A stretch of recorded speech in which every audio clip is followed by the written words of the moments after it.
Okey, dah boleh. Slow-slow tau. Okay. Dah boleh ke? Boleh. Ya. Sabar. Terus slide. Slide.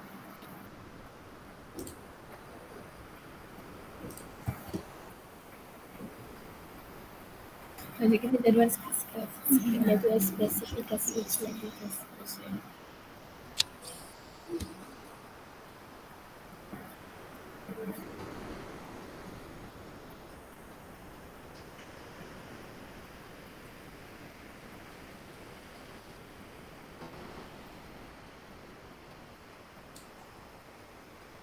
Alright. Assalamualaikum warahmatullahi wabarakatuh. Okay, kumpulan kami akan membentangkan tentang jadual spesifikasi ujian ataupun dikenali sebagai JSU.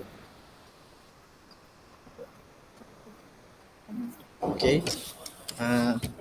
Ahli kumpulan kami, saya Abdul Fattah Hadi bin Muhammad Fauzi. Saya Wan Nur Amani Aisyah binti Wan Muhammad Syarif. Dan saya ahli kumpulan yang ketiga iaitu Rushda binti Raini. Alright. Okey, sebelum kita pergi dengan lebih jauh, kita kenali dulu apa itu JSU. Okey, JSU ialah langkah awal sebelum membina satu set item yang lengkap. Ianya dibina menggunakan jadual secara sistematik atau terancang yang akan menghasilkan satu item berkualiti, adil dan menyeluruh. Okey, seterusnya adalah konsep JSU. Perancangan sistematik menggunakan jadual untuk membina satu set item dan terancang dan aras kesukaran tu kena seimbang, konstruk yang dibina kena menyeluruh dan ianya mestilah memudahkan untuk item sendiri. Okay, yang seterusnya adalah perkara utama dalam JSU iaitu terbahagi kepada dua, iaitu aras dan konstruk. Aras pula terbahagi kepada tiga iaitu aras rendah, sederhana dan tinggi. Konstruk pula terdiri daripada tiga iaitu pertama pengetahuan, yang kedua adalah pemahaman dan yang ketiga adalah kemahiran. Okey, ini adalah aras kesukaran item iaitu RST. R tu mewakili rendah, S sederhana, T adalah tinggi. PKC pula pencapaian, P adalah pencapaian, K kepujian, T cemerlang. Okey, nisbah 5, nisbah 3, nisbah 2. Yang seterusnya adalah konstruk. Konstruk ialah satu aspek yang ingin dibangunkan dalam diri pelajar melalui kurikulum dan keberkesanan pelaksanaan kurikulum. Dalam pentaksiran, apa yang diukur adalah konstruk. Aspek yang hendak diukur pula adalah pengetahuan, pemahaman dan kemahiran. Okey, seterusnya adalah wajaran konstruk. Ni contoh untuk SPM dan PMR. Pengetahuan 50%, pemahaman 30% dan kemahiran 20%. Kalau untuk PMR pula, pengetahuan 40%, pemahaman 30% dan kemahiran 30%. Jadi untuk SPM, nisbahnya adalah 5, nisbah 3, nisbah 2. Untuk PMR pula, 4, nisbah 3, nisbah 3.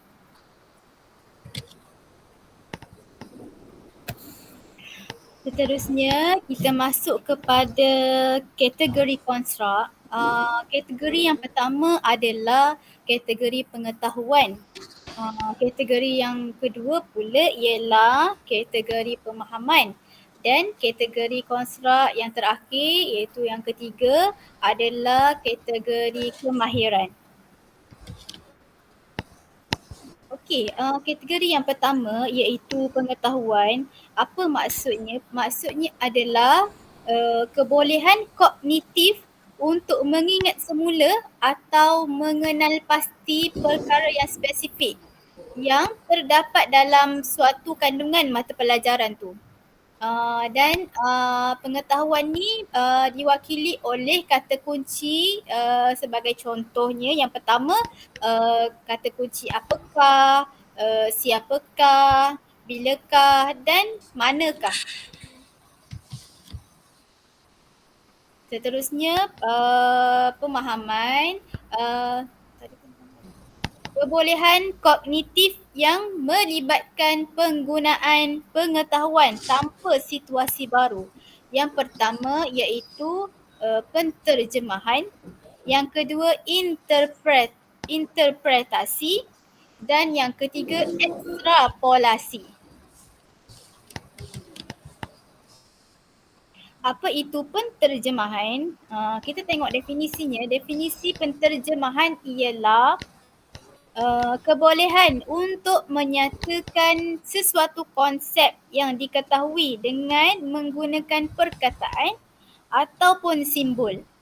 Sebagai contoh yang kita boleh bagi, yang pertama ialah menerangkan sesuatu prinsip.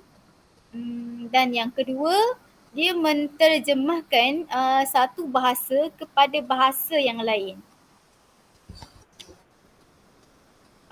Kita masuk kepada interpretasi pula, di mana contoh tugasan untuk interpretasi ni adalah yang pertama mengolah, yang kedua kita boleh bagi ialah menyusun, seterusnya meringkaskan sesuatu penyataan.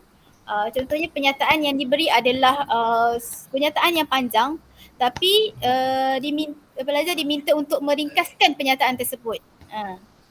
Seterusnya, peristiwa atau konsep menggunakan bahasa sendiri tanpa mengubah makna dan tujuan asal. Seterusnya, interpretasi ni adalah menerangkan tema dalam buku cerita ataupun tayangan gambar yang ditunjukkan. Contohnya ditunjukkan gambar slide yang ditayangkan tu, pelajar diminta untuk menerangkan tema tersebut, ataupun lukisan. Seterusnya, yang ketiga, ini adalah menjelaskan apa yang diketahui menerusi daya ingatan yang diperoleh oleh pelajar. Seterusnya kita masuk pula kepada ekstrapolasi. Apa itu ekstrapolasi? Ekstrapolasi ni adalah kemahiran yang melibatkan interpretasi yang melampau tentang maklumat yang terdapat dalam set komunikasi berkenaan, seperti sebagai contohnya membuat ramalan, membuat inference ataupun membuat anggaran berdasarkan pemerhatian ataupun berdasarkan pengalaman yang lepas, ataupun boleh membuat inference berdasarkan corak ataupun trend sekarang lah, trend yang sekarang. Seterusnya kita masuk kepada kemahiran. Kemahiran ni terbahagi kepada 3. Bahagian yang pertama adalah aplikasi, bahagian yang kedua adalah analisis, dan bahagian yang ketiga adalah sintesis. Apa itu aplikasi? Aplikasi adalah kebolehan menggunakan pengetahuan untuk memberikan penjelasan bagi suatu situasi baru ataupun menyelesaikan masalah yang baru. Sebagai contoh, mengaitkan peristiwa masa kini, masa zaman sekarang ni dengan masa lalu. Dengan masa yang lepas lah, tak kisahlah 2 hari lepas ke setahun yang lepas ke, macam tu lah. Okey, seterusnya analisis. Apa maksudnya? Kebolehan mencerakinkan bahagian-bahagian yang terdapat dalam suatu set maklumat sehingga suatu bentuk pertalian antara bahagian-bahagian yang membina set maklumat itu dapat ditunjukkan dengan jelas. Sintesis adalah kemahiran yang boleh menggabungkan elemen-elemen dan bahagian-bahagian untuk membentuk suatu set maklumat.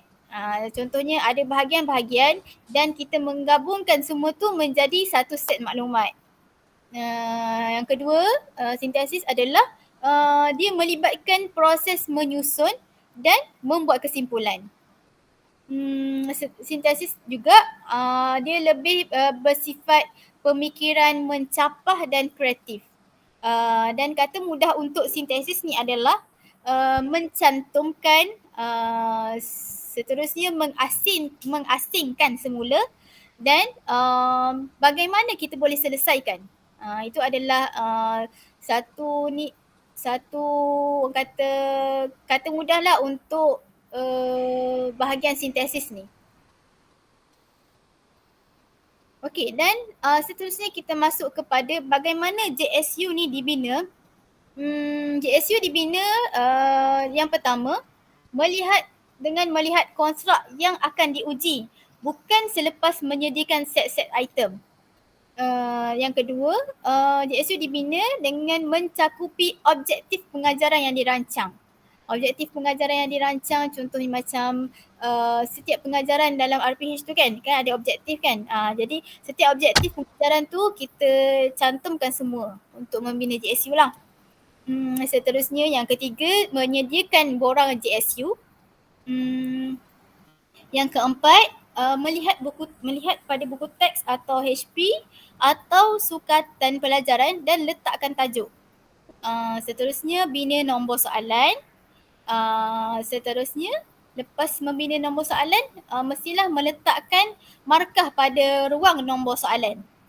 Dan yang paling penting, mestilah memastikan aras 5/3 dan nisbah 2. Itu aras kesukaran tu lah. Aras rendah, mula dengan aras rendah, sederhana dan tinggi. Rendah 5, 3 tu sederhana dan 2 tu tinggi. Dan seterusnya mestilah memastikan wajaran konstruk 5/3/2 atau 4/3/3, 4/3/3. Macam tu. Okey, kita masuk kepada kata tugas untuk membina JSU ni. Pengetahuan antaranya adalah apakah, nyatakan, senaraikan, tuliskan, tandakan, isi tempat kosong. Ini adalah aras pengetahuan lah. Seterusnya pemahaman antaranya adalah jelaskan, terangkan, tuliskan, tandakan dan isi tempat kosong. Ini adalah untuk pemahaman lah. Dan seterusnya aplikasi. Yang pertama jelaskan, terangkan, cadangkan dan bagaimanakah. Ini adalah untuk contoh kepada aplikasi lah untuk pelajar aplikasikan dalam soalan tu. Seterusnya analisis. Yang pertama bincangkan, yang kedua cadangkan. Kita minta pelajar untuk mencadangkan satu contoh apa. Seterusnya yang ketiga huraikan. Kita minta pelajar untuk bagi panjangkan sikit lah daripada contoh yang diberi ke apa. Dan yang terakhir mengapakah, mengapa macam tu untuk analisis lah. Dan yang terakhir sintesis, seterusnya dibinakan dan bagaimana boleh kita selesaikan. Dan yang terakhir, apakah akan berlaku jika apa-apa-apa. Macam itulah antara kata tugas untuk sintesis. Okay, kita tengok kepada ciri-ciri JSU yang baik. Yang pertama, wajaran konstrak tepat SPM CJ Pelajaran Malaysia tu kan, mestilah 5 nisbah 3 nisbah 2. Aras kesukaran tu lah, daripada rendah, sederhana dan tinggi. Dan PMR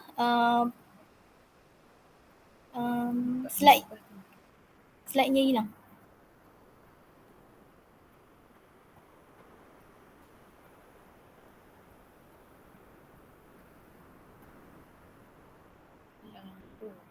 Lain. Tapi cuba WhatsApp dalam Cuba rasa ada kita ada buka tak dia kan? Buka dulu.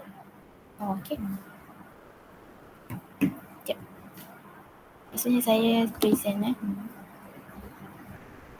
Okay, sekarang.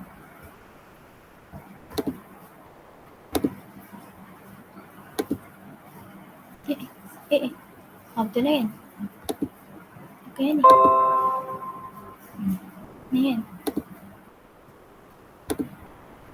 Ni tadi. Sekejap. Sekejap, kat mana tadi? Okey.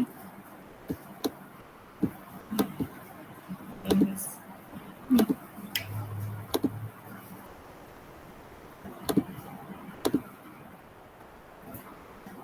Okey, kita sambung kepada ciri-ciri GSU yang baik. Tadi wajaran konstrak tepat SPM CJ Pelajaran Malaysia tu mestilah 5, 3 dan 2. Aras kesukarannya lah. Dan PMR penilaian menengah rendah mestilah 4 nisbah 3 nisbah 3. Seterusnya aras kesukaran tepat rendah, sederhana, tinggi adalah 5 nisbah 3 nisbah 2. Dan ciri-ciri JSU yang baik ni mestilah tajuknya menyeluruh. Maksudnya tajuk tu semua tajuk yang dipelajari dan mestilah berlainan tajuk.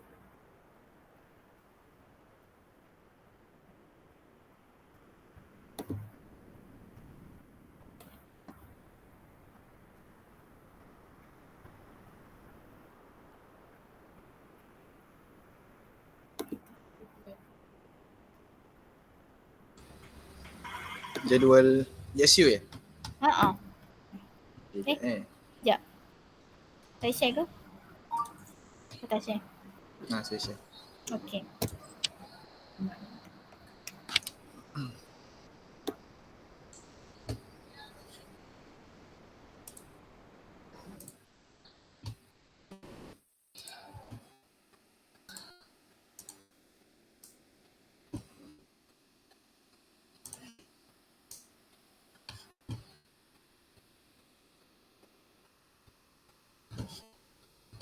Okey.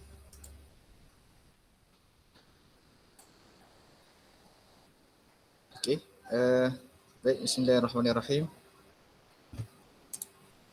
Kita akan bersambung berkaitan dengan GSU. Okay.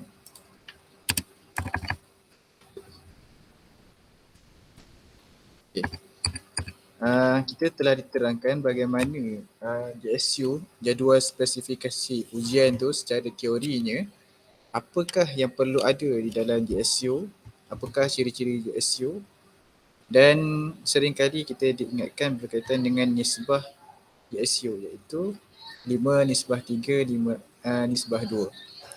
Tahap aras kesukaran GSU. Okey, baik.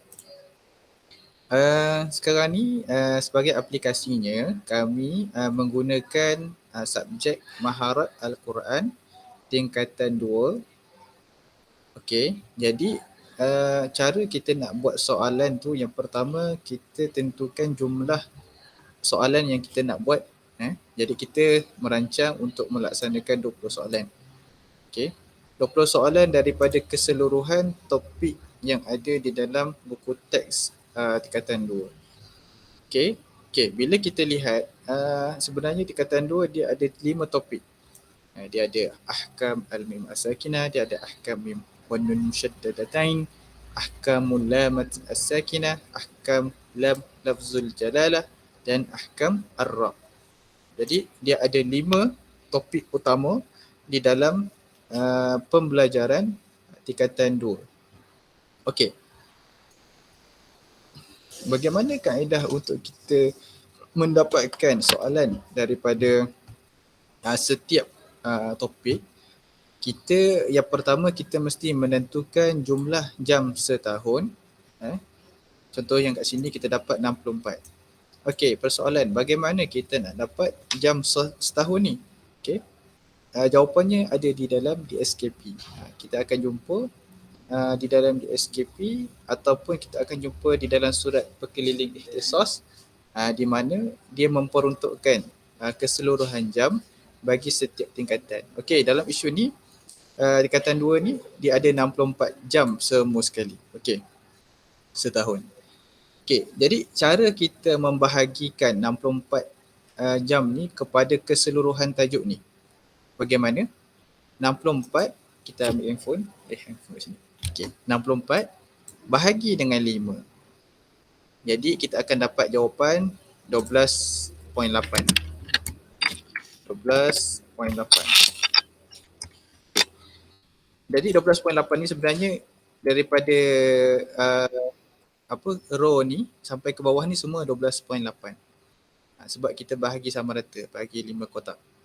Namun ada kemusykilan sebab dia yang kalau kita lihat antara tajuk ni dia tak balance. Ada tajuk yang betul-betul banyak perbahasan, ada tajuk yang hanya 3 muka surat.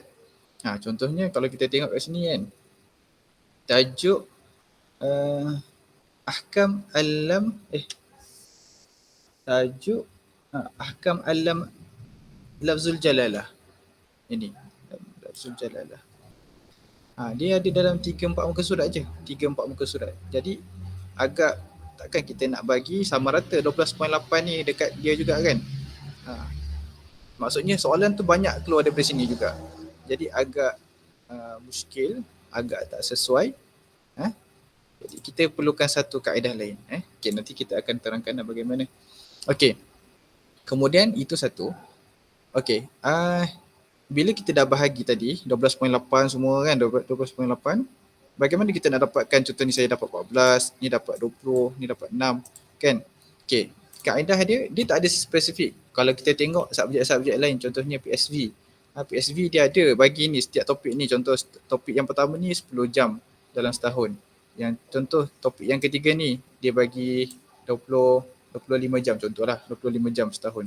Ada.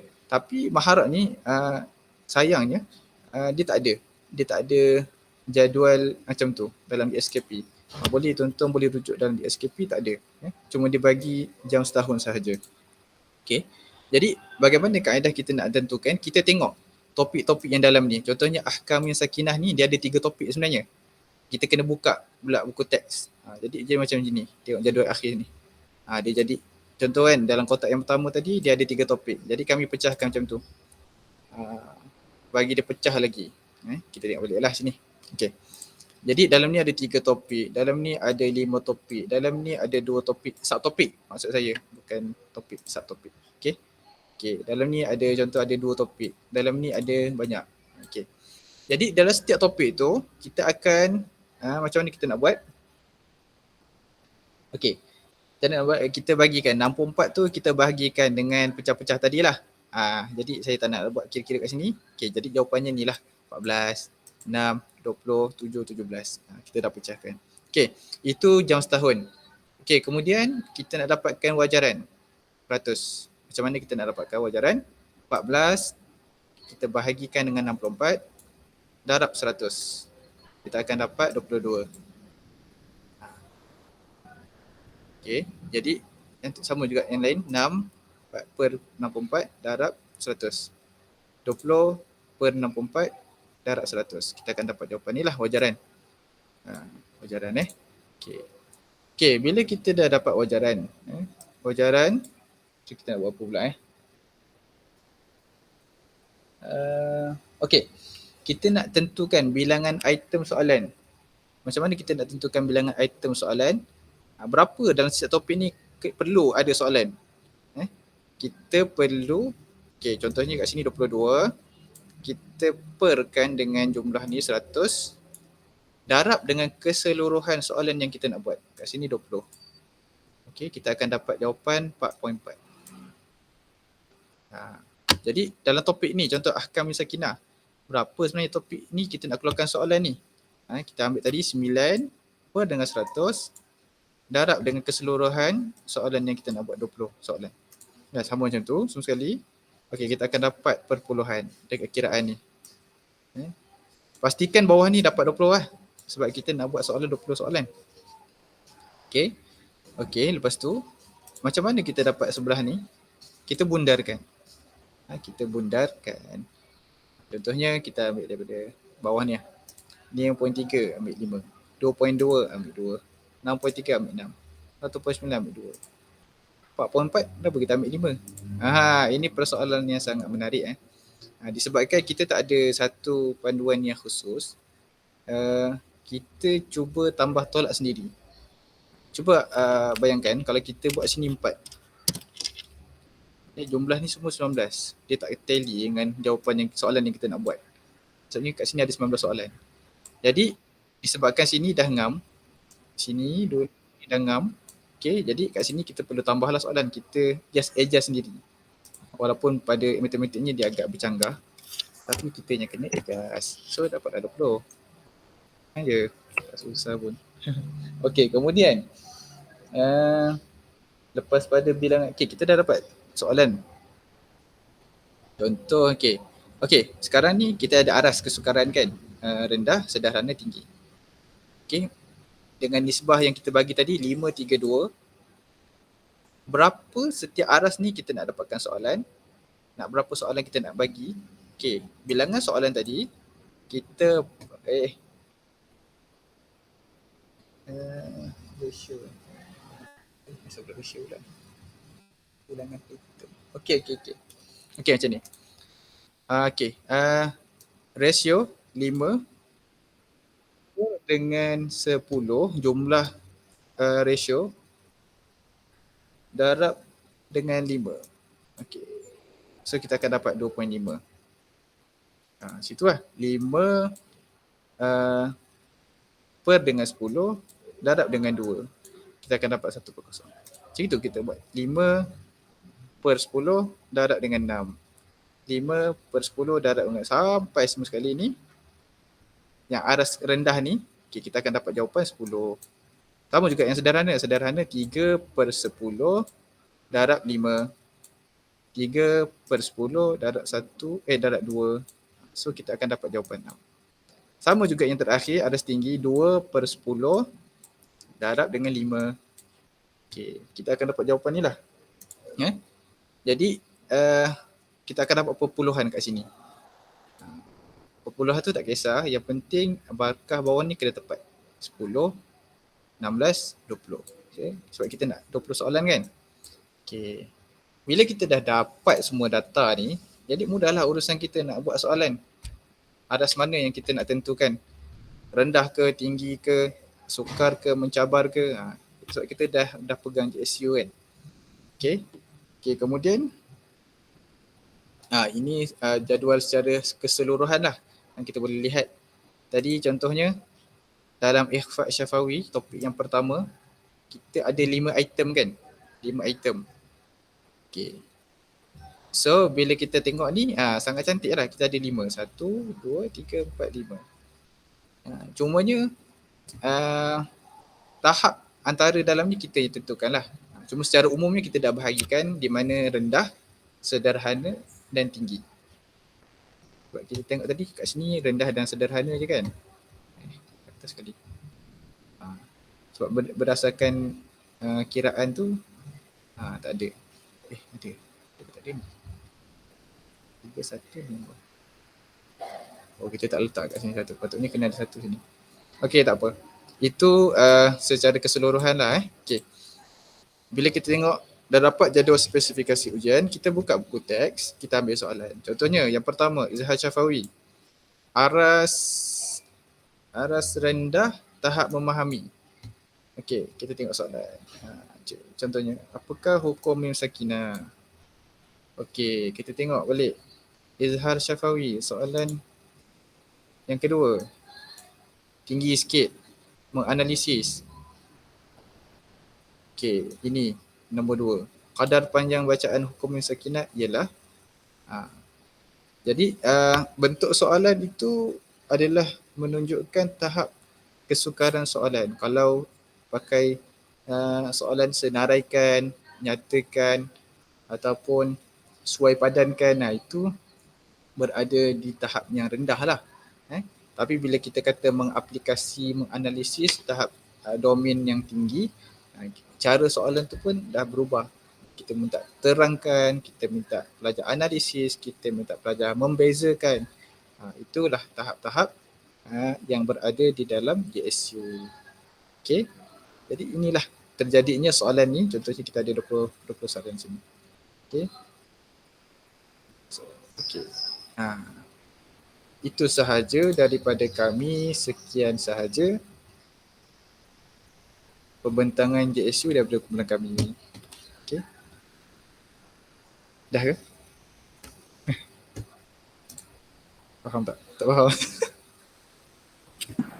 Okay dah. Okey dah. Dah. Terima kasih. Assalamualaikum warahmatullahi wabarakatuh. Waalaikumsalam.